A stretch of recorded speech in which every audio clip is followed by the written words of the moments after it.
E aí, galera, aqui o Elias, voltando aí, né, para a gente poder dar continuidade à nossa discussão sobre a vida na Mesopotâmia, tá? Então, na aula passada, a gente discutiu mais sobre a questão econômica, né, como é que viviam os mesopotâmicos, o que eles produziam para poder sobreviver, né? E então, se você não assistiu, é muito importante que você assista lá.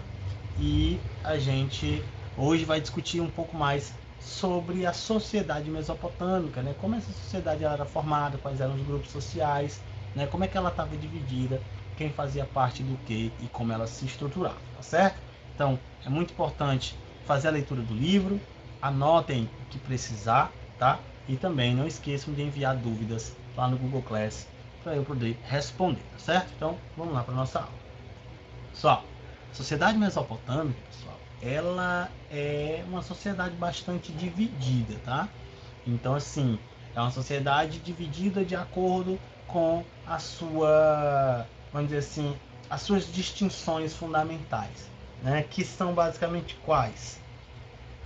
Família, ofício e nascimento.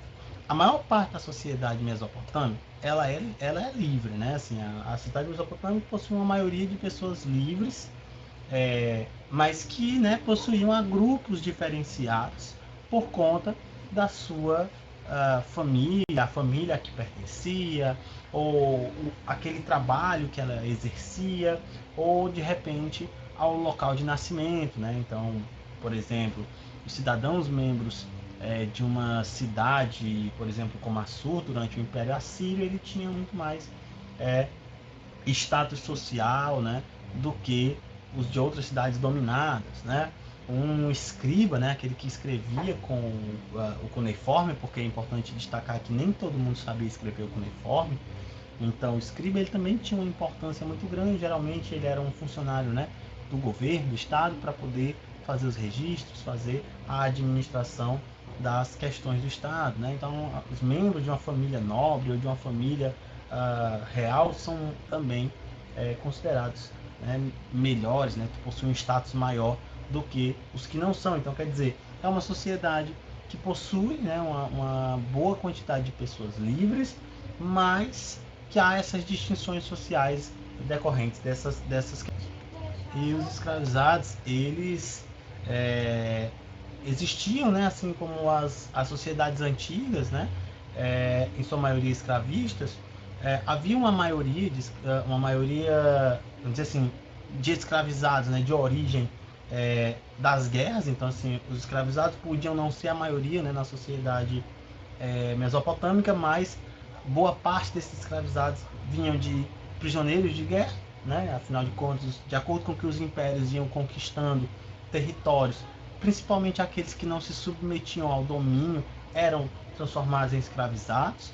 É, Devedores, né, pessoas que tinham dívidas poderiam também se tornar escravizadas, e até mesmo pessoas livres que eram vendidos, né, por suas famílias por questões de dívidas ou outras coisas, ou mesmo pessoas que se vendiam, né, que elas próprias se vendiam. Então, quer dizer, tudo isso trazia à tona, né, a presença do escravismo na sociedade mesopotâmica, né, esses escravizados eram responsáveis, né, por uma série de trabalhos, né, de ofícios que eram fundamentais para a sociedade mesopotâmica, né? Construção de obras públicas, abertura de canais, geralmente eram exercidos por esses escravizados, né? Então, quer dizer, é uma sociedade bastante hierarquizada, uma sociedade bastante dividida e também bastante desigual, né? Quando você tem esses escravizados que não possuíam nenhum direito, né, direito político, nada disso, tá? No campo, pessoal, a principal função, né, dos camponeses, principalmente, é, vai se centrar principalmente em que atividades? No artesanato, os camponeses que geralmente poderiam ser, que geralmente eram livres, né? Camponeses livres que eram obrigados a pagar um imposto, né, ao Estado, né? Então, parte daquela produção que ele fazia deveria ser destinada ao governo, né? Então, os camponeses eles se ocupavam principalmente do que? Do artesanato, né? Da criação de animais e, claro, obviamente, da agricultura. Essas atividades elas são muito características do campo, né? E ainda que também fossem exercidas por escravizados, elas vão ser exercidas, né, em sua maior parte pelos camponeses. É importante destacar que no campo também formou-se vamos dizer assim, alguns setores, né, grupos sociais com grande destaque social, né, principalmente aqueles que possuíam mais terra, né, que possuíam mais riqueza e logo, consequentemente, ganhavam também destaque social, né? Formou-se grandes proprietários no campo, lá na Mesopotâmia. Você tinha assim, uma espécie de aristocracia proprietária de terras, né, que também estava atrelada, claro, ao governo. Então, isso era comum no campo. Nas cidades, você tem basicamente uma outra série de funções, né, que estavam ligadas às necessidades das cidades. A administração dos impostos, né, ela ocorria nas cidades, a construção de obras, né, de irrigação, seja para as cidades ou também para o campo, mas também era um fator muito importante nas cidades. A organização do exército, o abastecimento dos templos e palácios, tudo isso eram necessidades fundamentais, né, dentro dessas cidades e que eram exercidos por uma gama de ofícios, né? As cidades, elas possuíam uma variedade gigantesca, né, de profissionais de acordo com as suas necessidades. Artesão, ferreiro, escriba, médico, soldados, padeiros, enfim, né? Tudo isso demonstra que a sociedade mesopotâmica ela era bastante complexa, né? E as cidades, a gente está falando de uma sociedade que possui grandes cidades, grandes centros urbanos, afinal de contas, as cidades-estados elas eram amplos centros, né? A gente viu uma representação de como seria mais ou menos a Babilônia e dá para ter uma noção de que essas cidades eram bastante extensas e tal. Então, com essa extensão urbana também havia, né, uma variedade muito grande de necessidades que, por exemplo, contrastavam, né, com a simplicidade do campo aí, ainda que, né, também muitos desses camponeses eles também se relacionassem com essa vida na cidade. Então, quer dizer, é uma sociedade bastante complexa, com muitas questões. Aqui eu trouxe uma pirâmide social, né, que demonstra aí mais ou menos como é que era a distribuição do poder e também, né, da importância, e também de certa forma demonstrando o tamanho de cada grupo social. Então, olha só, aqui no topo a gente tem o rei, né, que é claro é o mais poderoso dentro dessa sociedade, né, os reis mesopotâmicos, os imperadores mesopotâmicos, eles eram considerados mais poderosos e tal, então tem o poder político, o poder militar nas suas mãos. Logo abaixo do rei, os sacerdotes, porque a gente vai ver que essas sociedades antigas, né, no caso da Mesopotâmia, e a gente também vai ver isso no Egito, na Grécia, em outros locais, a religião ela tem uma importância muito grande na vida dessas pessoas. Então, consequentemente, aqueles que eram responsáveis pela prática da religião também tinham mais prestígio social, também tinham mais poder nessa sociedade. Então, os sacerdotes, que eram justamente as pessoas responsáveis, né, pela religião, pelos cultos, pelos rituais, eles vinham logo abaixo do rei. Né? Então, quer dizer, demonstrando aí a importância que essa sociedade ela dava à sua religião. Abaixo dele nós vamos ter os militares, né, que eram ligados ao rei, responsáveis pela manutenção da ordem, pela conquista de novos territórios. Tudo isso fazia parte da função desses militares e por isso eles tinham, né, um certo prestígio social comparado a outros ofícios, a outras profissões. Artesãos, né, carpinteiros e tudo mais, geralmente se colocavam aqui nessa camada mais média da sociedade. Né, militares, sacerdotes e o rei geralmente fariam parte ali de uma camada mais alta, né? Os artesãos, né, os trabalhadores urbanos, eles geralmente faziam parte dessa camada aqui mais média. Pelo tamanho aqui, né, dá para vocês perceberem que a maioria dessa sociedade era composta de camponeses. Né? Então, os camponeses eles geralmente compunham a maior parte dessa sociedade. Como eu falei, eles eram livres, mas precisavam prestar contas, né, pagavam impostos da sua produção nas terras essas que eram pertencentes ao Estado, que poderiam ser distribuídas. Né?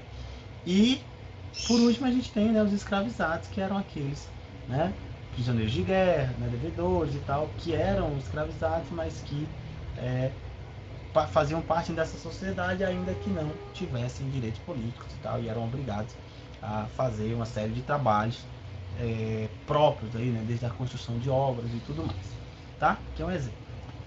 Aqui eu tenho aqui é o estandarte Ur, né, que é uma tábua de madeira, na verdade, é um mosaico de madeira feito com um monte de pedras preciosas, semi-preciosas, né, lápis lazuli e tal, que demonstra, né, esse mosaico ele provavelmente deve ter aí quase 3.000 anos, né, quando ele foi encontrado ali por volta ali, ele pertence a mais ou menos 2.600, 2.700 anos antes de Cristo, né? O estandarte de Ur foi encontrado na cidade de Ur, né, o nome já diz, e ele traz uma série de questões que é interessante, que demonstra, aqui não está, mas demonstra um pouco dessa hierarquia social, né, que a gente estava comentando, né?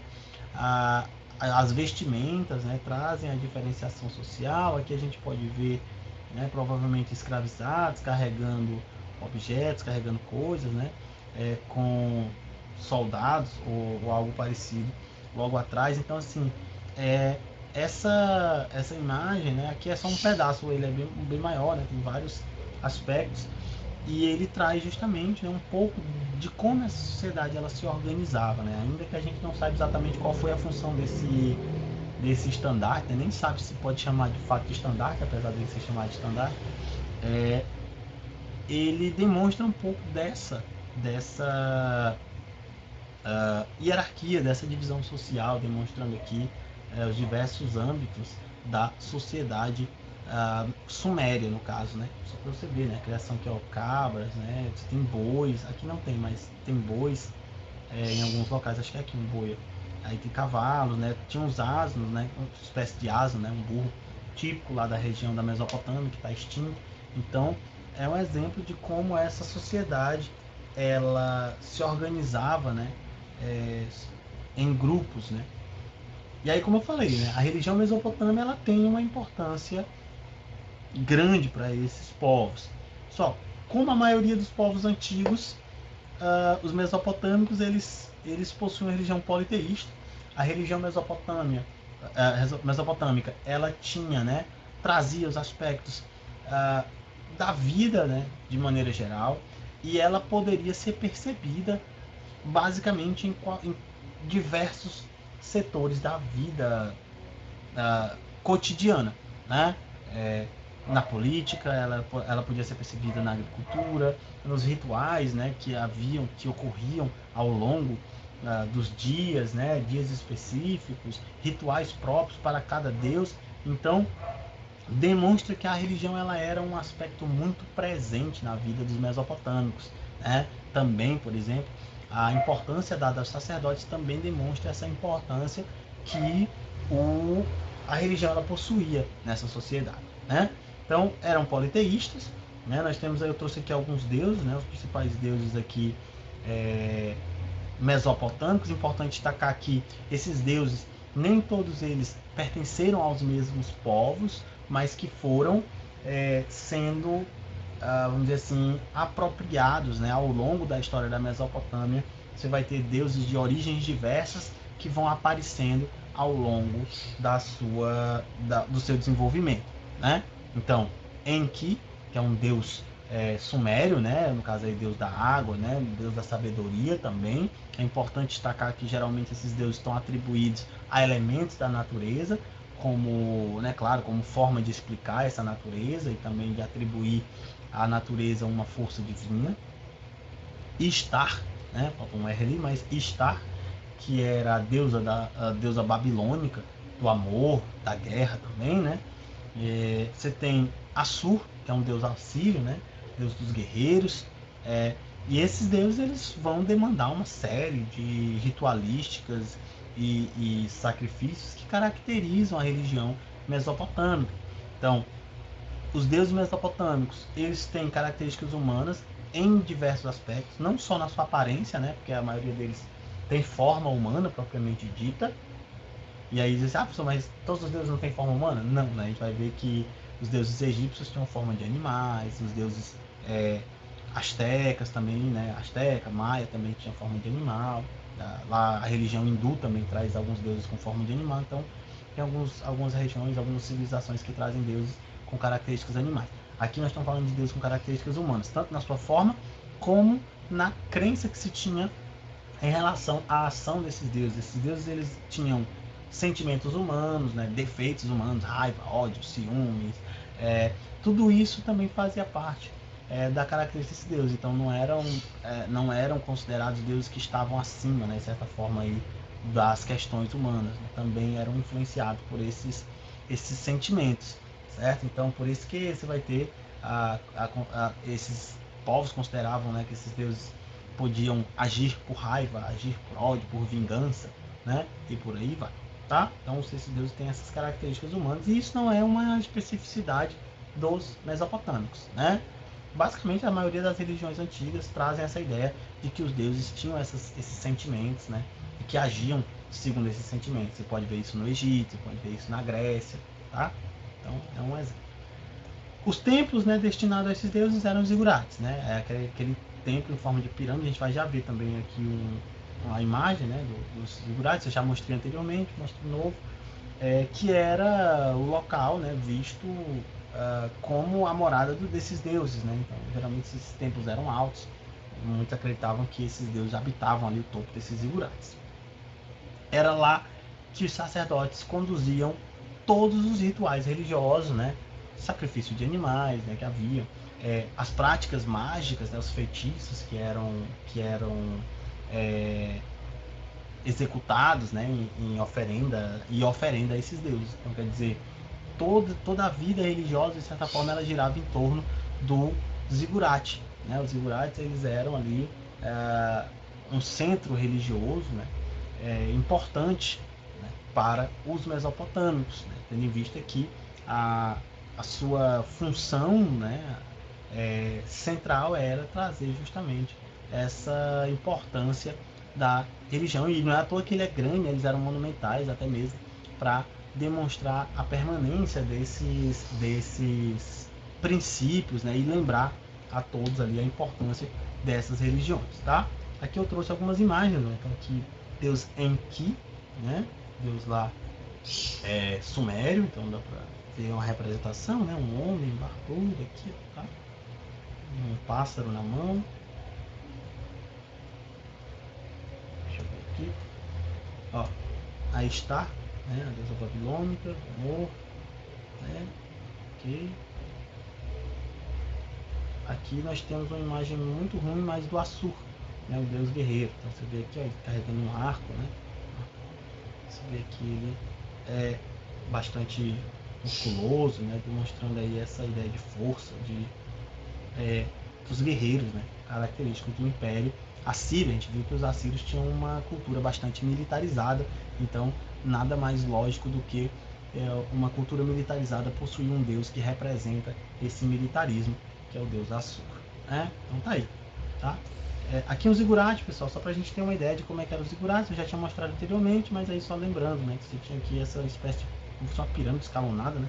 Você tem aqui, ó, escadas e tal, e aqui em cima fica o templo onde eram realizados de fato os rituais, né, os feitiços e também as oferendas a esses deuses, tá?